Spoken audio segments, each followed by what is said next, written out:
This week's sponsors are Katie Cannon Photography, an award-winning newborn and children's portrait photographer based in Liverpool, capturing those first precious moments and creating memories that will last a lifetime.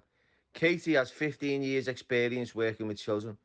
Please give her a follow. All the information will be in the description. You won't be disappointed. Thank you.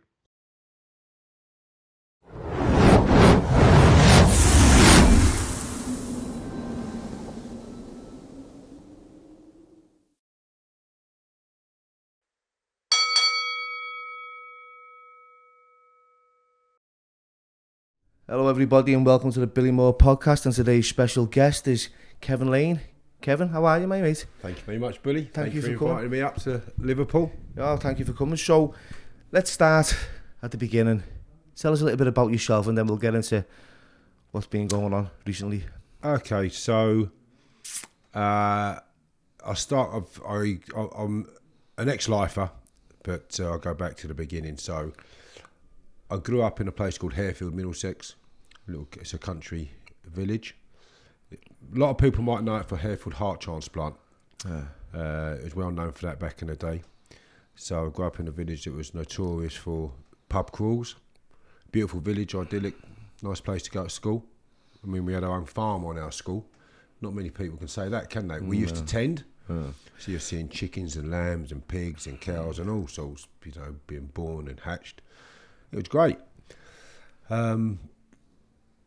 Loved it, loved growing up there in the countryside. Apart from, I've just done some filming there, and it was in relation to, my first job I had when I was, a real job, was a 12-year-old boy in a paper shop. You remember, you probably had it yourself, Billy. And then from there I went to the bakers.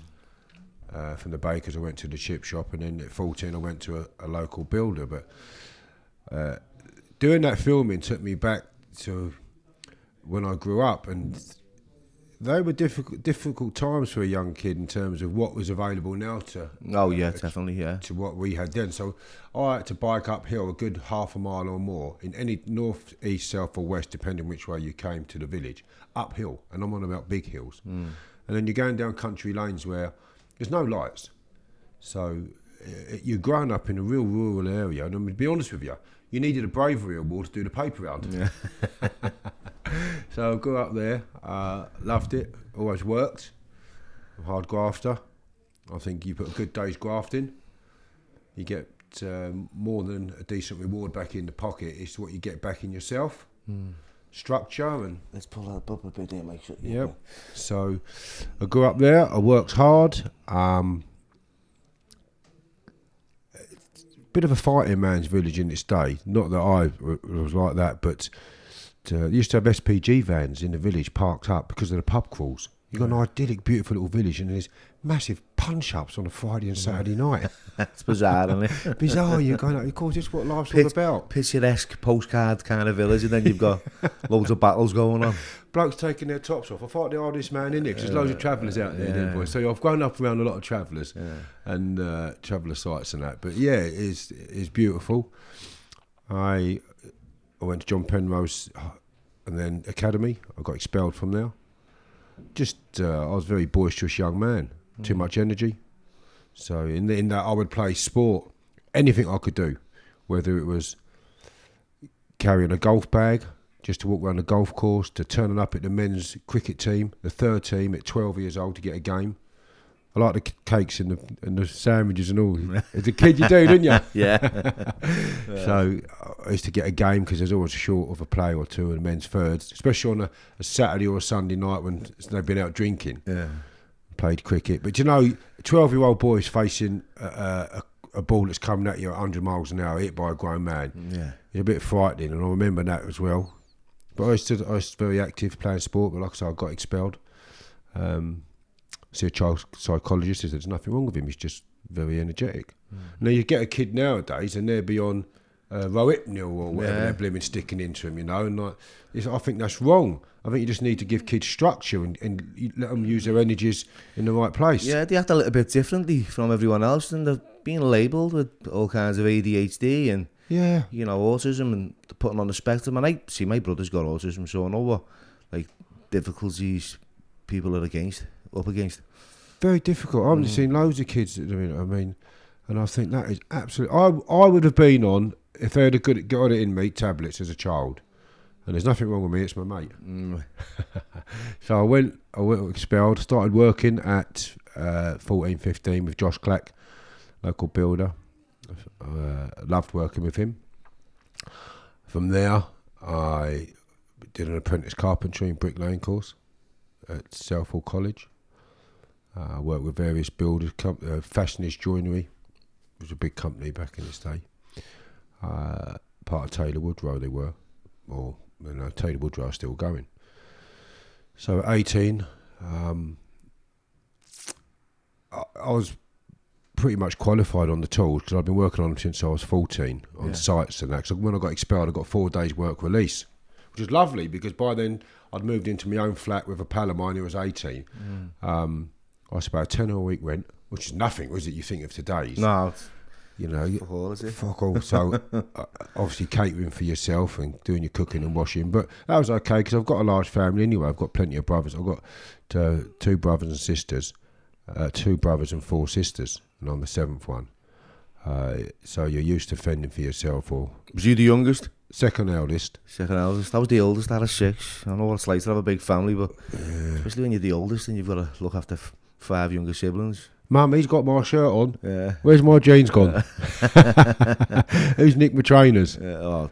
First up, best dressed. That was the rule in our house. Grab what you can. So I moved into a flat at 15. I was working with Josh Clack, like I say then. So I had 4 days work release from school. I used to get paid £10 a day. And then from every night I finished working with Josh, I went straight into the chip shop. So I worked Monday, Tuesday, Wednesday, Thursday, Friday, Saturday morning in the chip shop. Saturday night I went out. And then I opened up the chip shop on a Sunday because Sunday laws came into operation back at that time. And I was allowed to open up the chip shop. And he trusted me, Ian, who used to own the chip shop. And again, it's in a village where it's quite boisterous. So men are coming into the chip shop after a few beers and that, and I'm opening it on my own. But at that stage, at that time, all the lads in the village knew me. The older blokes knew me. Obviously, I was living in a flat at the time. I crossed paths with a few of them growing up as a kid, and took a few slaps off of them as you do when you're bleeding 8 or 9, and they're bleeding 18 and 19, rag you about, throwing you about. You throw a few punches back, but you ain't getting anywhere, are you? Just ragging you about, ain't they? And but by the time I got to 15, I was holding my own with most of them, you know. I just had very fast hands as a kid, and that gave me a bit of respect. And so when they came into the shops, I was all right, Kevin, and hello, you all right, lads, and serving the fish and chips what I liked. Seeing you a little bit differently because you've seen what you're about. Yeah, and if I couldn't handle all of them, I had a big pan of fat here. Yeah. So you're like, don't be coming around here, lads. Fucking, they behaved themselves. So it did seem a bit differently, yeah. But I went from there, 18. I bought my first flat at 18. Obviously, I was working hard all the time. Buying and selling. I started buying and selling cars. I bought my first flat, like I say, when I was 18. Which was young for to be started buying property. It just sounds like you've had a different pathway to myself, really. It's like you're hard working class, and you're active in that area. Whereas, I was down like the wrong route from an early age. So the path for me was obviously like destined for prison. And I've always liked work though, Billy. I'm not, I duck and dive, but I'd buy a bit of bleeding nicked gear and sell it, or bleeding. I know a vicar that used to buy knocked off booze or knocked off fags. Yeah. The cheap gear. That's a vicar. So everybody likes a bit of knockoff, don't they? Yeah. A bit of cheap, like. A little bit cheaper. Yeah. So buying it, I used to do the snide clothes and the snide watches and all stuff like that. I mean, I had my own school uniform when I was 12 that I purchased, and I had a different uniform, a different set of trousers, shirt and cardigan, and a different watch for 5 days a week going to school at 12 that I was purchasing myself. So I was providing for myself at a young man's age, and I thrived on that. And then I went forward in that manner, which is why I say work's good. It's good for kids. What goes on here. at it's DHT Construction. Is it DCU's. DCU's Construction? Yeah. I mean, it's great what you've got going for the young kids here and that. And I think there was more of that. There'd be less kids going to prison. Yeah. Obviously, that's your insight, isn't it? So I had that path anyway, going, but from my own fruition, not through being pushed in that direction by anybody. I like to find that there's a pound note and see things, and I can see way before the recycling rubbish came in. I was setting up a yard in 1991 to do that. Camera security. I bought a security company when I was at just after 18, 19, and I paid £5,000 for it at the time. Changed the name, so realistically, what I bought was nothing because I changed the name anyway. And I bought that as a stepping stone into camera security. And look where camera security is now. Yeah. You're talking 34 years ago. I was looking to do the camera security. But I got banged up for a kidnapping. A little while after that. I ended up working all the doors and the clubs. I wasn't old enough to be in half the bleeding doors. And people thought I was a manager. So I'd come up to them, 11 stone 7. I was boxing a bit, and doing a lot more sparring than anything else because I was ended up working the nightclubs in the night, working for myself in the daytime. You're not really getting much training in, and when you do, you're half bleeding sleep. Yeah. So I ended up working the clubs, buying and selling cars and properties. I was a very busy young man at a very young age. What brought the your attention? What the law to your attention? What was going on behind the scenes that sort of contributed to you getting arrested and locked up for kidnapping? And because it doesn't seem like the path you were on was going. I'm proud to say that when I did my sentence, I would get 250, 300 Christmas cards a year. Yeah. And there's a lot of lads up here from this neck of the woods that I know and got a lot of time for. And they can verify. I'm not going to tell any lies or big I lies. know, my mate knows you. Yeah. Scouser. Yeah. Been away with you. Okay. In the dispersals. Yeah. Speaks highly of you, to be fair. Oh, thank you. That's very decent. I won't ask if you're on camera. Well, John Murray, you might know him. Yeah, I do, yeah. He was the last one down from the Strange Ways route with Alan Yeah. Lord. He was, Him and Alan Lord and the boys were up there, weren't they? With Kevin Brown and Dave Judd. Yeah. So Dave Judd used to live opposite me. He was speaking to you. I said I was getting Kevin on. He spoke highly of you. So. Where is he now? He's in... John's here. He's in Liverpool. He's doing is he? really well. Oh, works good. with like interventions with kids and good. gang crime and life crime, gang culture, all that. So he's good. doing something positive for the community. Give him my best, please. Yeah. I might see him next time I come back up. So we'll be coming back up. But I've lost my pattern of thought now. So It's Christmas cards. People thinking of you. yeah, I was well thought of in the prison system for just... I didn't bother no one. I say, don't tread on my toes and I won't stamp on yours. Leave me alone, I'll leave you alone. And I used to have time for people, Billy, like the people who you would never expect to talk to, I would talk to because I find people interesting. Yeah. So I've just had a recent recall, which I'll go into shortly, but I found talking to this fella called Brucey. He was from South Africa, right? Yeah. But he liked partying a bit. So listen, that's his way. But I liked him, Brucey, because he had a good heart. Yeah. When he dived off the nets, Billy, off the freeze landing onto the nets. Bang, smashed. He had all wire all over his face like markings, Survived it. And he went to do it again. I said, Bruce, you've got to stop all that. Got talking to him. He'd done hard labour back in the day in South Africa where they're riding around on horses and guns and stuff like that, And I find people fascinating. Yeah, it's a different experience, isn't it? Prisons abroad when you hear stories and you think, well, we're not that bad over here. In the sense of hard labour. Look what you've been through. So we've got it bleeding easy, all these TVs and crap they have nowadays. Oh, definitely, yeah. I mean, it's as hard as it is for the patient at the time. But without that experience, you think, you can't compare it. I could never compare being banged up aboard, but talking to people and you can hear, they were chopping down trees with axes. Yeah.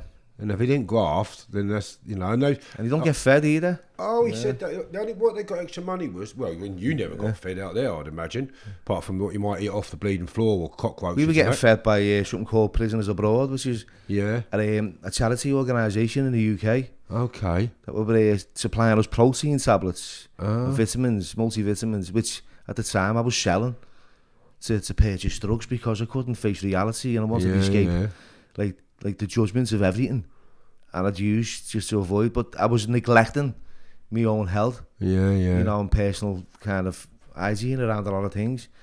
Till I sort of woke up. Because you hear all the stories over there about you starving and that, don't you? Yeah, I mean, you can't, you know, you don't actually starve. I mean, to a point where you're dying of starve, but you know, hunger. Yeah, yeah. Hunger is quite it's a motivational. It's very motivating. You know, you can motivate yourself to do things for food. If you're cold or hungry, Yeah. you become very angry or very desperate. Yeah, that's what they say. Yeah. And I've said that for years, especially when you're in the segregations, in the blocks. Cold or hungry can make you an angry man very quickly. And lonely. There's something called HALT in it. Hungry, angry, lonely inside. Now, if all them at once, you're not the best. You're not performing very well, are you? You know, but you know what? I don't mind my own company. I love people. If you're a very popular person in prison, you can have everybody else's problems. Yeah. And if you're not so popular, you've only got your own problems to worry about. Yeah. So I noticed that when I was away. But like I said, I went to prison. I was well liked as a young man growing up, and I would always help someone. Oh, yeah, bleeding such and such is giving him a good hiding. I thought, cheeky bastard, or a couple of fellas might have said about someone. And I didn't mind a tear up back in the day, you know. I thought, well, not like I was looking for it, but I'd certainly go and help a pal if I had a bit of ag. My brother was always getting in trouble, even my older brother. So I had a few problems with that as a kid, trying to look after him. I'd go down the gym and fight. I don't need to fight on the street. Yeah. When I was 18, I started working the doors, which led me to buy the security company. I thought, I'm not going down the pubs. I didn't drink at the time. I was training and such, boxing, like I say. So I'm not going down the pubs to fight and not get paid for it.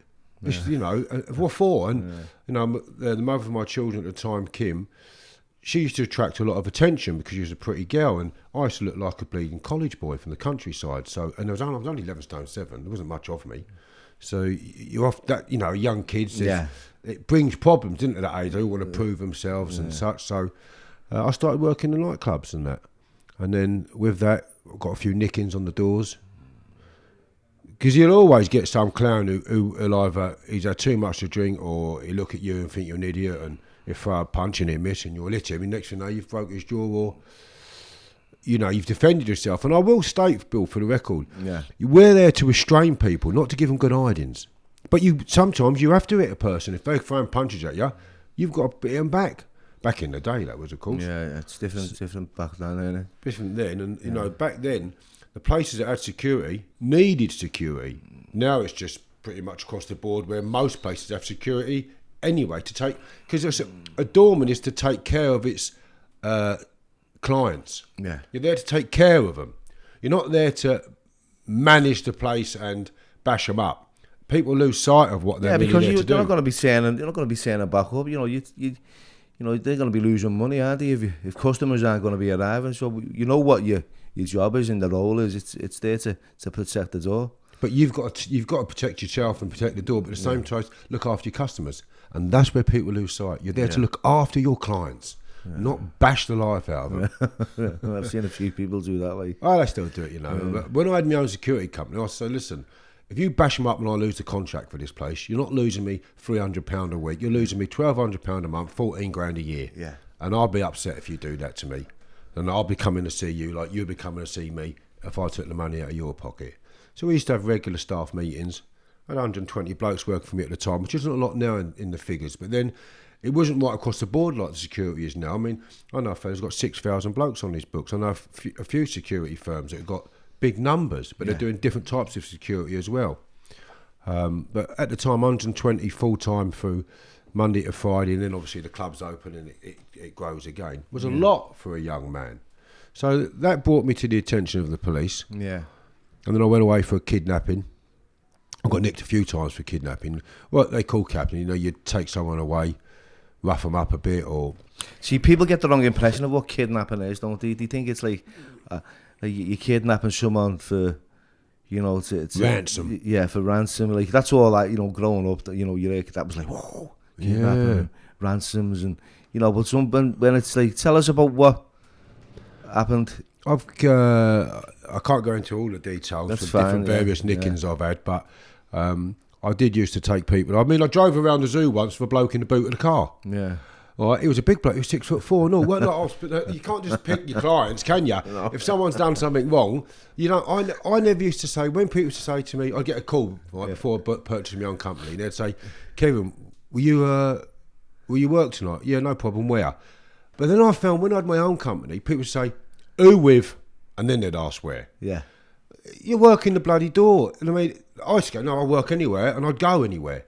And like I say, you can't pick, can you? So if you're up for work, you've got to work. So I kidnapped this fellow once. He was 6'4", but he'd done a few things wrong he shouldn't have done. Again, what I did weren't right either. But back in the day, it was different. There was so much so like, oh yeah, he's hit my daughter. I'll get Ted to go around and give him a good hiding. That time, and there's still a bit of that now so much, but people are more inclined now to run to the police. Straight away. You're even getting kids saying to their parents, you hit me, I'll report you. Where's it all gone mental? You know, the kids are managing the parents nowadays, aren't they? Yeah. So that happened a few times, and then I kidnapped this fellow once, and I'm just doing a bit of work with Restorative Justice. I got contact with them, and I thought, bloody hell. So I kidnapped this other fellow once. There was a gang of blokes who were nicking some... not materials, I was nicking some bits and pieces off of my mate who had a factory. And the fella that was handing them out was the storeman. And he was handing them out to a little football gang.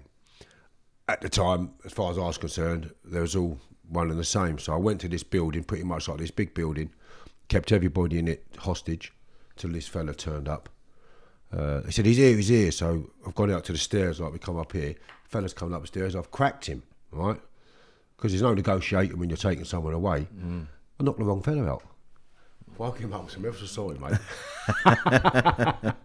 And I genuinely apologise, so I'm ever so sorry. I said, I tell you what, no hard feelings, you've probably got the hump. I says, you can have a bang back at me and nothing will happen to you. And he's looking at me thinking, you ain't real, mate. He's looking at us, I sit down there, making them all tea. But then I was running around like a blue-ass fly was, keeping them all happy. A cup of tea, doing a bit of coffee and all the rest of it. Anyway, this fella turned up. So I did the same to him, took him away. What I did to him, I have to say, now looking back all these years later, was wrong, Billy. Because it turned out this little gang, what they'd done, when they'd been nicking these machines off of my pal, they went to the police didn't have enough evidence to nick them. And then the firm who was nicking it, the football little firm, they went to the girl, informed on them, and they threatened the girl with a knife, and she had a baby with her. And they said, look, we're going to cut you, and we'll cut your baby, they said. Flippant remark. Nonetheless, my pal then come to me and said, listen, Kevin, this is what's happened. We've been to the old Bill. The old Bill ain't got enough evidence to nick them. They've now been back to the office again and they're banging on the doors. You've had to lock the doors. Can you do something about it? So that's the sort of thing I used to get involved in. Yeah. Right, but that would bring the police to my door eventually. Like the Equaliser. Well, I suppose. Gelling Light and Dynamite. Take your pick because you're fucking going to sleep. That's what it is, yeah. That's what you've got to give someone a call. Someone who's going to stand in, because it's... Yeah, I get what you're saying, Kev, on that. Sometimes the police cannot protect you. No. Doesn't matter, with the best will in the world, okay? And there is a grey area there. And how many people will say to you, I'll kill you, touch my kids? Or they're in an area where the kids have had a good hiding from someone and the police can't do nothing. And that's what happened on this occasion. So I took this fellow away. I ran him over a few times and we bashed him up. He was in hospital a week. He didn't even know his own bleeding name. He gave a phone number. 7 days or something after being in prison, being in hospital, phoned up this number and they said, look, we've got someone in here, give us a number. Do you know anyone's missing? They've gone, of course, then it all came out. So he weren't the fella that put the knife to the girl. But as far as I was concerned at the time, he's part of that gang and I made him take us to where they lived and give me their addresses and phone numbers. I mean, he had no option. When a car's running over your legs, a lot of people, they will give you what you need to know. But it's now transpired from Restorative Justice that he was just the store man. And now I feel like I did what I did to the wrong person. I should have done it to the fellow who put the knife to the girl. Yeah. And I'd stand here and sit here now and turn around and say, he bleeding deserved it. And would I do it again? Well, in my head I'd do it again. Whether I'd physically go and do it again is another matter. I mean, I get it all the time, as you probably do, Billy. People phone you up and, can you go and have... No, I can't. I'm sorry, I can't do that. And, you just got to bat them off, ain't you? Yeah. So the police started coming to my door through that. And then I got nicked for a murder. I never forget. Let me just tell you a story. My best mate, Marcus Lemaire and Dave Wolf, they're two right cracking fellas, and I got nicked for a kidnapping once, another one, and the old Bill said, if Lane's there, Lemaire's there, nick him. So my pal was getting nicked every time I got nicked, because as far as the old Bill concerned, he was with me, and he weren't sometimes. So I was ending up with my mum with him, and he's going, I remember going to the police station, he's going, what the fuck have you done now? Like, at least got remanded with me for 4 months. And that was on that kidnapping I just told you about. He got bail in the end, because he obviously weren't there. But he done 4 months for nothing. And I'll never forget it. It was... it's mad you can say some of the best times of my life. It's crazy as it is. But yeah, I don't know. I understand what you're saying. Bring you back to ground level. Yeah. What's really important, where, you know... Just, it's only those that have done time would understand. You realise what gratitude is, and you know what you take for granted a lot at the time, which is you know, it's your liberty. Your liberty. You know, that's the biggest. You know, the loss of family and the loss of friends, and the longing, and then all that. So there's a lot of reflection. For me, it was anyway. Kevin, it seems like the same for yourself. It's like, you know, it's like that old saying: you don't know what you've got until it's gone. Oh, God. Yeah. You appreciate people's generosity and kindness from taking the time to come and see you, and you think about what they've gone through, taking the time to write to you, send you some stamps or whatever they do. And I've never forgot that, Billy, you know, never forgot it. I'll tell you a quick little story, right? So I got banged up for this kidnapping, right? And I smile about it now, not for the sense I think it is, you know, I'm laughing at the content of what happened. Yeah. So, Marcus, we got nicked on this kidnapping. Again, Lane's there, Lemaire's there. We're in the police station. So these are some of the best times. I laugh about them now, is the point I make. Yeah. So we was exercising in the police station, inside the middle of it. So it's just a square block. There's only bricks. You can't get out. You're not no Spider-Man. Yeah. He's got one of my suits on, so I always wear suits, mate. I've worn them since I was a kid. Yeah. I like wearing suits. He's got one of my suits on, I've got a suit on. The door's open. Now, my best mate, he don't tell you when he wants to do something. He just gets it in his head, starts twitching a bit, and he knows something wrong. So, right, in you two, I ain't coming in, he says. I thought, well, you ain't told me. What's going on here? Come on, don't mess with it. In you come. I ain't coming in, he says.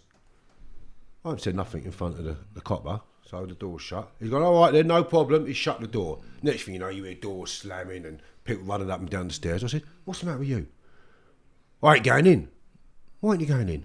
Because I don't fucking want to go in, he says, right? We've been out there an hour, right? I'm thinking, oh, here we go, great. He's got my suit on. We're going to get that torn to bits now. We're going to get a good hiding from the old Bill. They're going to bring out more coppers than we can handle, you know. Yeah. And that's it, he don't want to talk about it then after that. And that's it, he said. So no problem, we walk around the yard. No more discussion. Just getting ready for the tear up with the coppers. I think, well, they've been pretty good to us. They ain't giving us no grief, you know. How's it going to be from here on in now? The door's opened. There's all a sea of coppers there. Fucking more coppers than you can imagine. Well, I've had enough now, he says. And walks in. Surrendered. And he still didn't tell me he changed his mind. I'm thinking, oh, here we go, pleading now, like. Well, I've had enough now anyway, he says. And just walks off. Don't even say, come on, or tell me what he's going to do. So them sort of times, like, at the time, gosh, your heart bang, bang, bang, up there. The adrenaline, yeah. And now you can laugh about them things now, find some humour in some terrible times. But, I went to prison for that, I got out.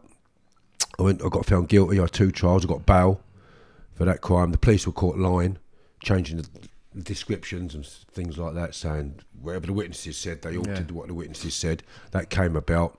They was meeting the witnesses at the end of one witness in particular, at the end of their road, getting them to rewrite a statement, and it all came out at trial.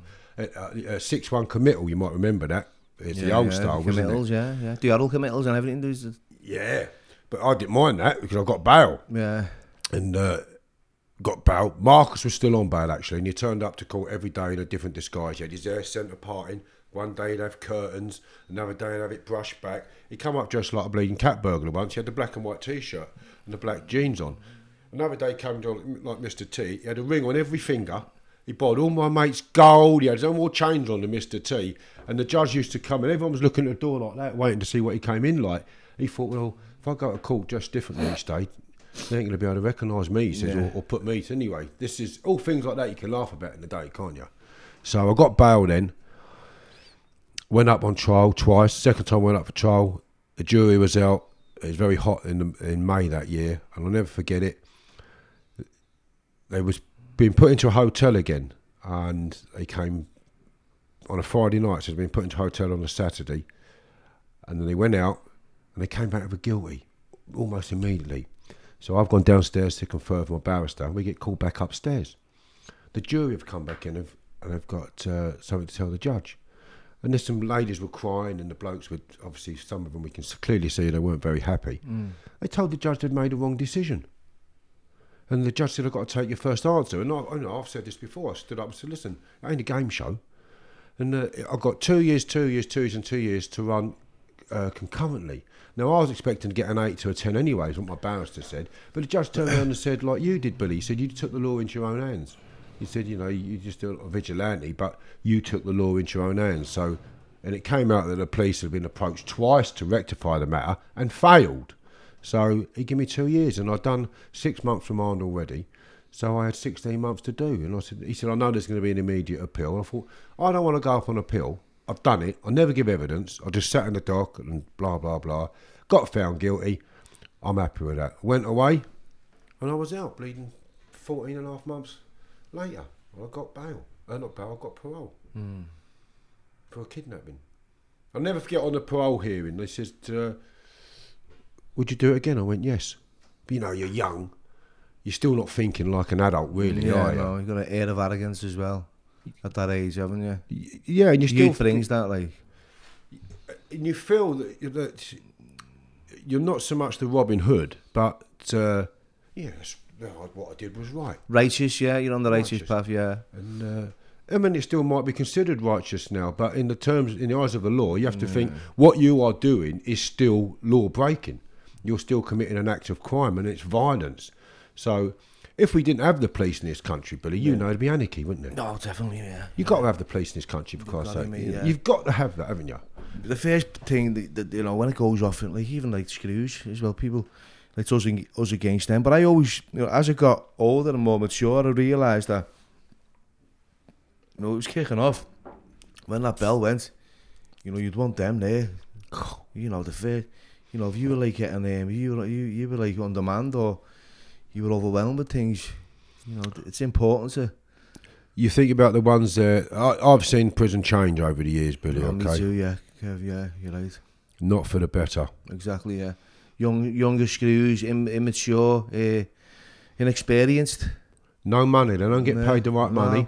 Shite, wages, inexperienced. Like, there's a lot of contributing factors that lead to people or screws bringing drugs and. And it's the generation now. I know for a fact when I went away, you had the Bricksmat robbery crew. They was in there.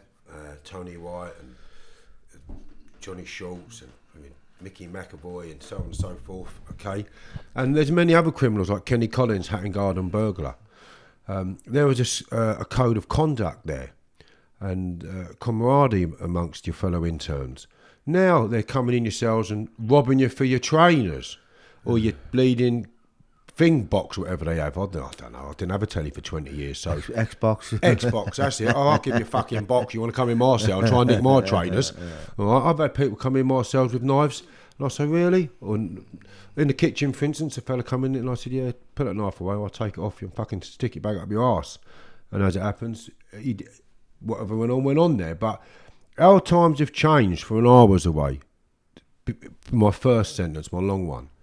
And to now, I mean, I hardly came out of my cell when I got recalled recently. I thought, I don't want to be out here. No, I'd say, I know exactly what you're talking about, Kevin. It's a different generation now. It's like, you know, it's like a drug-induced paranoia, you know, with people that on the landings. You can't even look at anyone without, like, thinking, look at Alice going off here. You know, that was the feelings I used to, you know, I'm the older I got and the younger they were, the more I felt, you know, it's just a bit more. It's not for me. You just don't want it, do you? No. Don't want it. And this is why I like to do what I do with the young kids as well. give them a bit of guidance. I know my experience. I can't let my experience, cloud my judgments in their pathway and what they want to do. But I can at least share a little bit of like what was and what is on offer. Yeah. I agree with you there. Give them a bit of light. I don't agree with portraying criminals as heroes. No, definitely not. No, it's not something to glamorise. I make sure, I went away and it was all like, it was the consequences of my behaviour. It was the consequences. Like you said, Kev, when you were talking about like whether it was righteous in your eyes or whether it was wrong in the eyes of the law. At that time you felt it was right. You were protecting someone. You weren't doing it. Did it for no other reason. No, it was right. that protecting other people. Yeah, that's the right. vulnerable. Yeah. Rebel. I was like that, a rebel without a cause. I just sort of always favoured the underdog, mate. Yeah, exactly. And get myself in a lot of trouble for it. So I can identify with that. Do you know who my hero is in films? John Wayne. Oh yeah. John Wayne. He's always fought for the underdog, didn't he? Yeah. And in my book there, Fitted Up and Fighting Back, I say, if it weren't for the John Waynes in the world, it'd be a terrible place. Yeah. Because there's lots of people out there that set matters straight that others can't, against the ones that are going around doing things that they shouldn't be doing to people, whether it's strong-arming them or whatever. Yeah, intimidating and bullying like the less vulnerable for no other reason than like thinking of the big man, which is I've come across that in a lot of establishments, which I've got myself in a lot of trouble for like backing other people up as well. That is what I said. If you're well known or people like you, got a lot of problems. Yeah. And when I got sentenced for the murderer, I see things differently because I went in the game still headstrong with the attitude that what's right is right, and what's wrong is wrong, and all that, and don't talk to him if there's a smell about him, and all things like that. So I see that people were doing what they weren't meant to do. There's still a lot of the old school ways in there, of course, but it was changing rapidly. So in 2006, I see a massive change in 10 years in the prison system, and I see all the old school going home and the new era coming in with their new ways of robbing each other. Do you know, back in the day, if you robbed somebody for their drugs, like drugs parcel outside of puff or cocaine or whatever, that was considered like, listen, that ain't the way to go forward. Yeah. But now it's just, that is what Artham come into prison for, Yeah. robbing other drug dealers.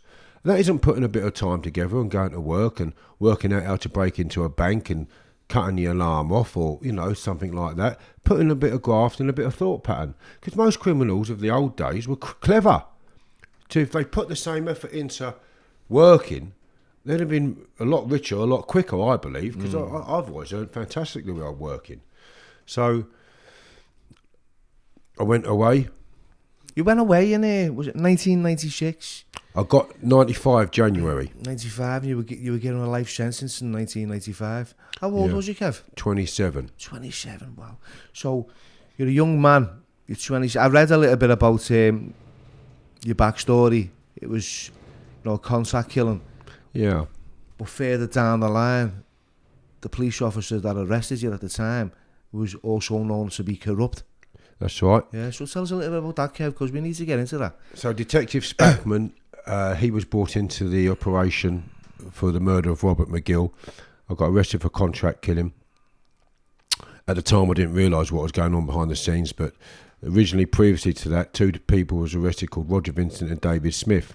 They'd been arrested by Spackman a number of times before, and he was then became their police handler.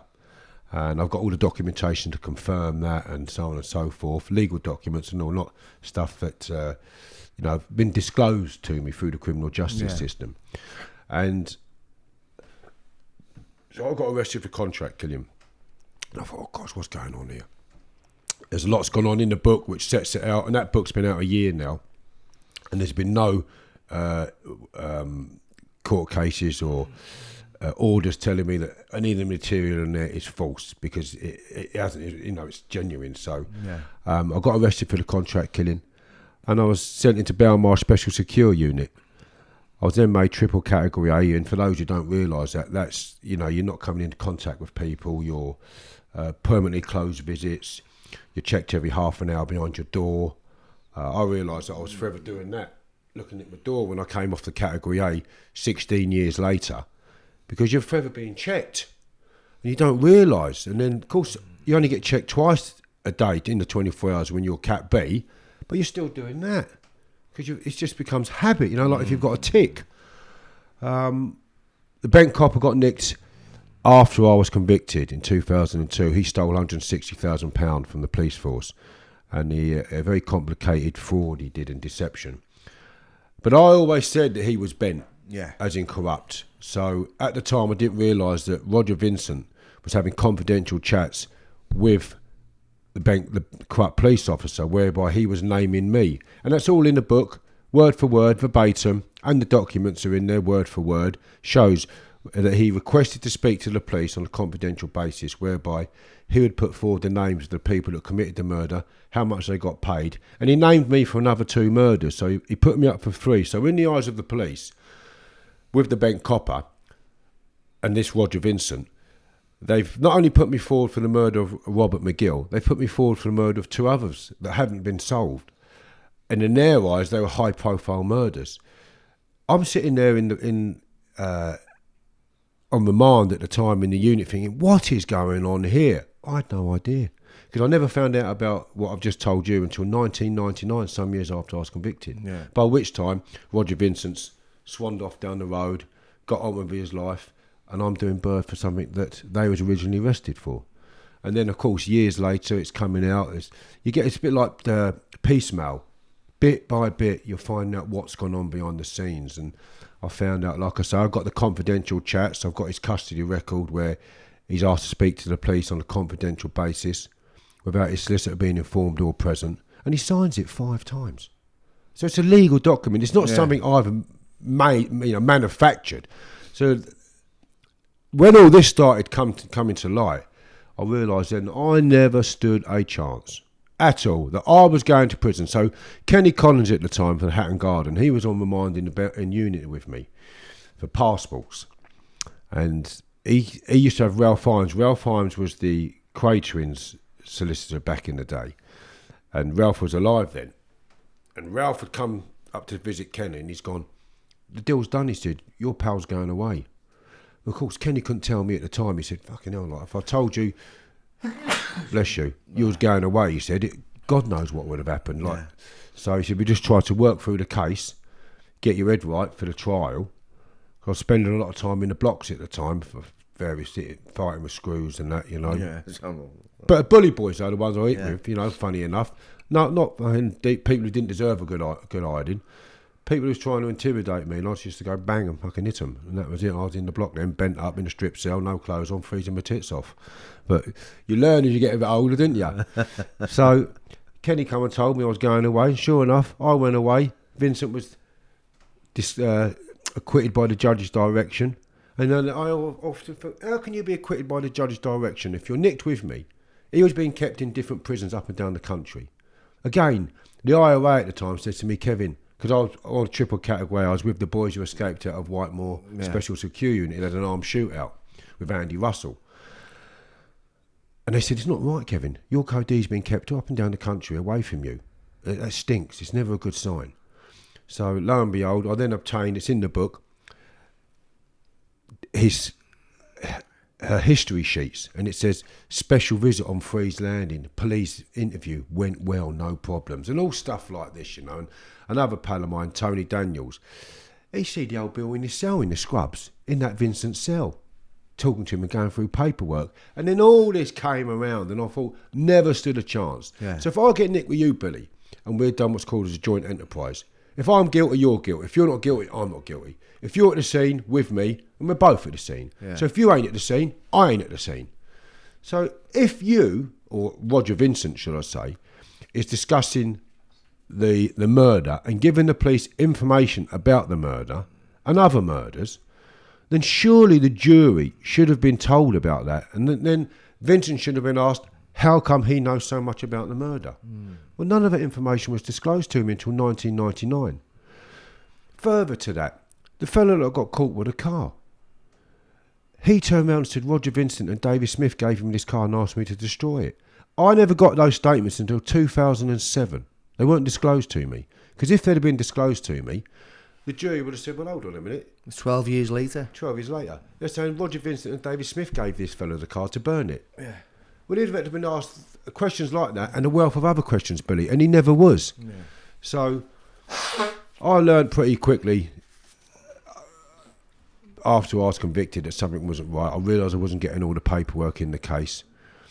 And subsequently, the BBC covered my case, The Guardian, a number of journalists, Sally Chidsoy, Duncan Campbell, Nick Hopkins, Jamie Doward, and I could go on and on. Private Eye magazine covered it extensively. And they're covering bits and pieces of the... And I've had police officers come forward and say, Kevin Lane's innocent, he's been fitted up.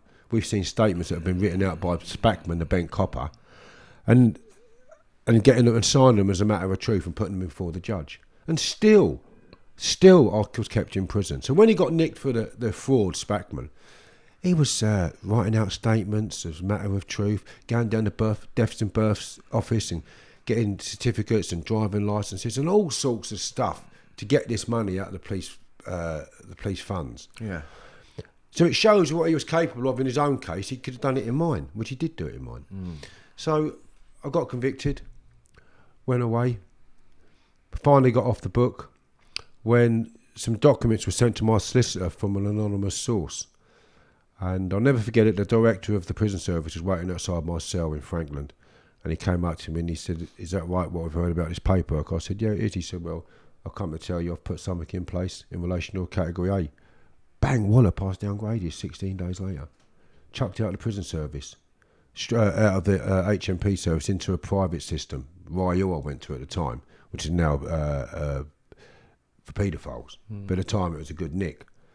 Different way of doing your time, Billy. Yeah, unbelievable. Victorian, you're used to Victorian establishments, and then all of a sudden you're in these new bills. New bills. So I went to and Freeview TV. Yeah. They were watching Babe Station every night, didn't they, the boys? You know what I mean? Fucking unbelievable.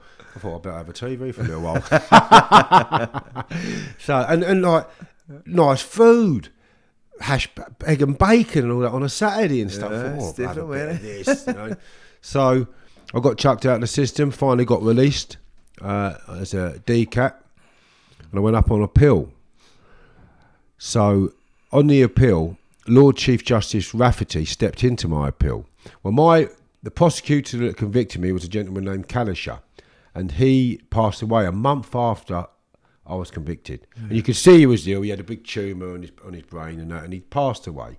But I knew he wasn't going to last long, and that allowed him to say things in the trial he shouldn't have said and act in a way that was never going to be accountable for.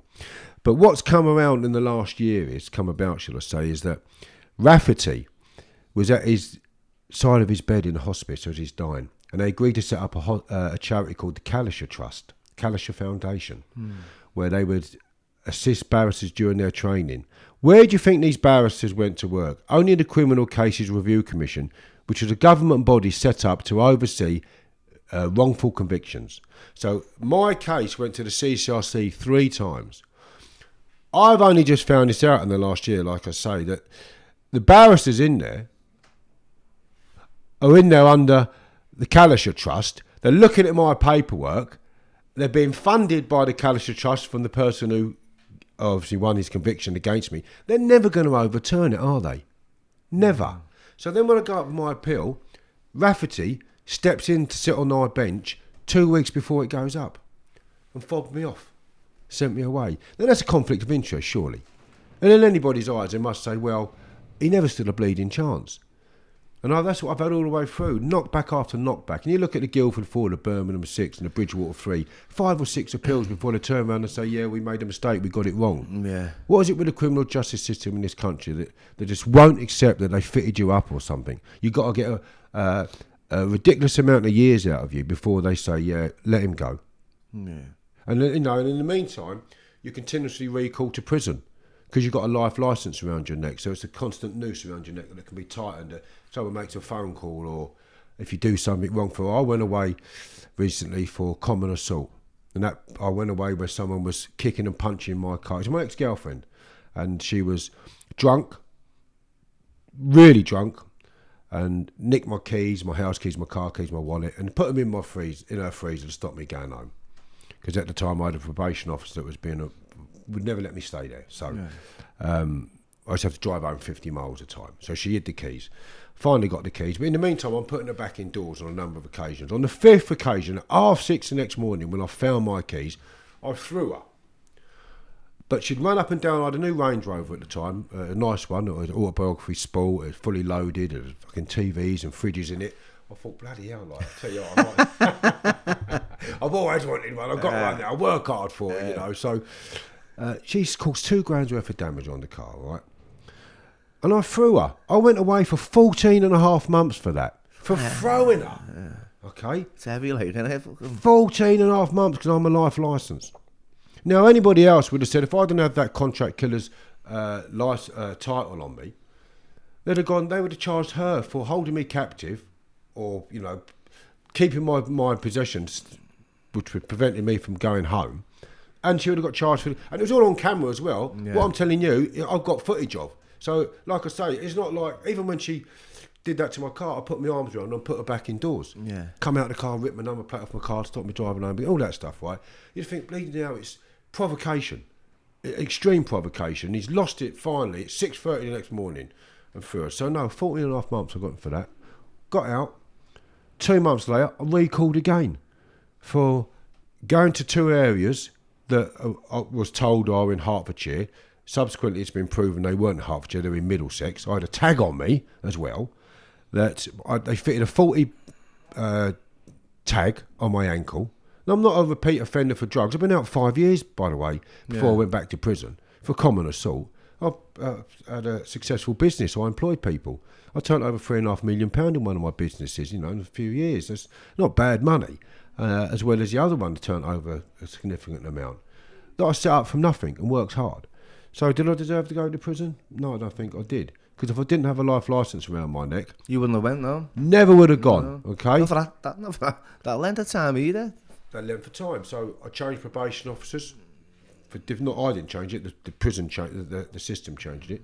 I get a new probation officer. I get recalled again for going to Pinner and Northwood, which he said was in Hertfordshire. I'm not allowed to go into Hertfordshire. I can drive through it, but I'm not allowed to go into it and reside or stay there unless I get permission. Fitted a 40 tag. I reported that tag being faulted. It was reported being faulted the day they fitted it, the fitters, and for not being in contact with my probation officer. And yet I had phone records to show that I'd been phoning and staying in contact, as well as reporting every week. So it took 4 months, another 4 months, for the Secretary of State to investigate my second recall before they said, get him out, we've made a terrible mistake. He hasn't done a single thing wrong. So in total, I've done 18 and a half months out of the last 20, nearly 1 months, back in prison, where I wouldn't have been there if I wasn't a lifer, based on this wrongful conviction. And for all those people that are watching this, if they go on the Fitted Up and Fighting Back website, you'll see a Panorama documentary. And the Panorama documentary was conducted in relation to some of the forensic issues in my case. So at the time of my trial, the jury were told that there was a fingerprint on a black bag, a handprint. Vincent's prints were all over the car as well. And so a number of other people's. That was supposedly used in the murder, which has now been proven it wasn't used in the murder at all. And there's the whole story's in there, and it's factual because it's come from the police records. Yeah. But in the boot of this car, there was a black bag. The police turned around and told the jury that on that bag there's a line, and that line was consistent with me gripping a Mossberg pump-action shotgun inside that bag. The deceased was killed with a Mossberg pump-action. That's what they told the jury. So the jury are thinking he was killed by a Mossberg pump-action. Lane's gripping a Mossberg pump-action inside that bag, and there's also one single particle of firearm residue inside that bag, where a spent gun or ammunition's been inside that bag. Well, Bill, you know and I both know, if a gun had been in that bag, based on what we all see on TV and such now and what you learn over the years, there'd be thousands of particles inside that bag, not one particle. So the Panorama have conducted a number of investigations through the City of City Police, Tracy Alexandra, and a number of other specialists, and they said it was absolute rubbish. Should never have been used to convict me. But if you're sitting in the jury and you're told that I've gripped a gun in a bag and there's been ammunition or a gun in that bag, that's damning, isn't it?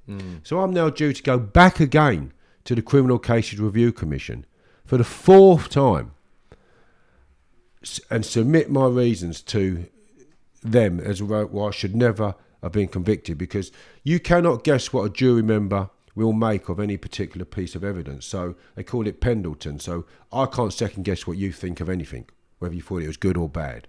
And on that basis alone, I'm saying my conviction's unsafe, without a wealth of other material, the confidential chats that I should have been told about, all the other facts in the case where witnesses' descriptions would have been altered from not fitting me to fitting me. And it's all in the book, it's all factual, it's not like I'm making it up. Yeah. So if a witness turns around and says X, Y and Z, and it takes a case away from me in their statement, but by the time it comes to trial, it's been made to be A, B and C and fitting me, that came about after the trial. So it shows that there's been tampering of evidence from, like I say, not fitting me to fitting me, falsified evidence in the trial, witness statements withheld saying that Roger Vincent and David Smith gave this gentleman a car who had burned it, Vincent admitting that he was paid to kill McGill, that he was going around saying him and Smith are Ronnie and Reggie. And I've always said, I wonder which one was Ronnie. All right? And so on and so forth. And that's all in the book. I mean, let me just find something in here for you. And I want to put this up to the camera. So during the remand, when Roger Vincent gets arrested for this, arrested for this murder, he engages in his confidential chats with the police, and the confidential chats are a little way up here, okay? Here they are, there is confidential chats. And I'm going to read a little bit for the viewers, and this will give you some meat on the bones. So, following the charging of Roger Allen Vincent with being concerned in the murder of Robert McGill, I spoke confidentially with Mr. Vincent at his request. And I've got this all signed in his custody record as well, by the way. He reaffirmed that he had not been present when McGill was shot and was shocked that he had been charged with the offence. He wanted to do a deal whereby his charge would be dropped. In return, he said he would supply, through his solicitor, a statement accounting for his prints being in the BMW. And he would supply, on a confidential basis, details of the two persons responsible for the murder. The persons who put them up for it, including how much was paid. He stated that it had in fact been paid to kill McGill and that they were responsible for another one whereby, it's blanked out, had been killed. So that's 2. From the limited details he gave, it was clear that he referred to the murder being investigated in Surrey. So that's the second murder. He said that the killers had been paid, that's blanked out again.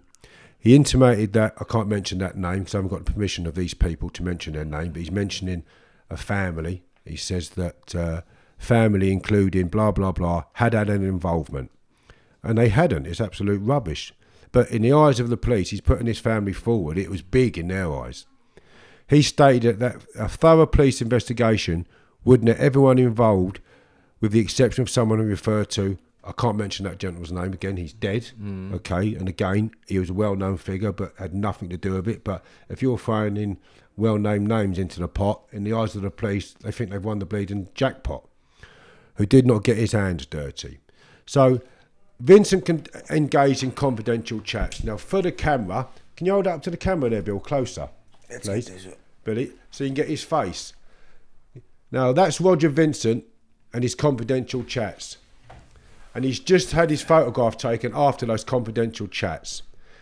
Doesn't he look extremely happy, considering he's arrested on a murder charge? Unbelievable. And all this information is in the book.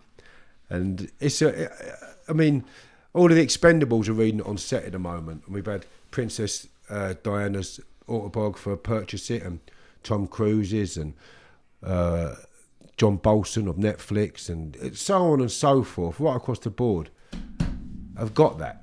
Yeah. Fitted up and fighting back, and it's doing really well. And people are saying, there's book clubs of 100,000 people. They said, best book they've had all year.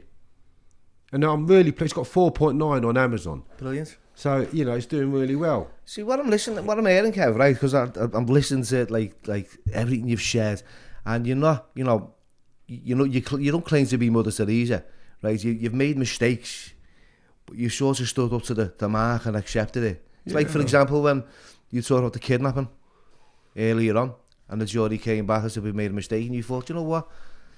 The reality is, if I've been nicked for it, I'll accept it. I'll take the consequences. But you feel, I can see how strongly you feel against this because you've served that sentence, right? And I know, because I've sat in front of Raymond Gilbert. Yeah. I've done a podcast with Ray. Yeah. Ray was like 30-something odd years. Yeah, he did, right? yeah. And he claimed, you know, that he had nothing to do with this crime. And to be fair, Kev, I sat and I listened and I believed him, right? I believed him. I thought, why would you go through all that? Go through all that time and still get out and want to prove your innocence? Like yourself, you could just go, okay, yeah, moving on, right? It happened, but you know, I can see how strongly you feel about this, and there's a lot of evidence.